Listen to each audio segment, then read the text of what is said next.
Përshëndetje, sot do të flasim për ndajfoljet e shkakut. Ndajfoljet e shkakut shërbejnë për të treguar a për të pyetur për shkakun e kryerjes së një veprimi. Për shembull, pse erdhe me vonesë në shkollë? Ndajfolja këtu pse është ndajfolje shkaku. Këtu fjala pyetse, pse shërben për të pyetur, është ndajfolje shkaku.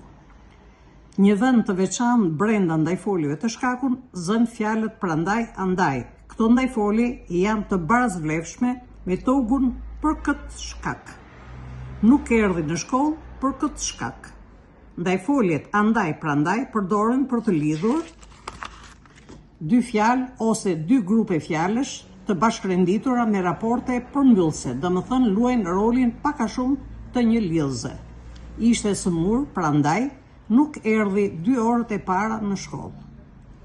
Ndajfoljet e qëllimit. Ndajfoljet e qëllimit shërbejnë për qëllimin e kryerjes së veprimit. Për shembull, përse të shkoj të punoj natën me orar të gjatë? Kjo përse është ndajfolje qëllimi. Rolin e ndajfoljes së qëllimit e kryen fjala përse, në rolin e një ndajfolje pyetëse qëllimi.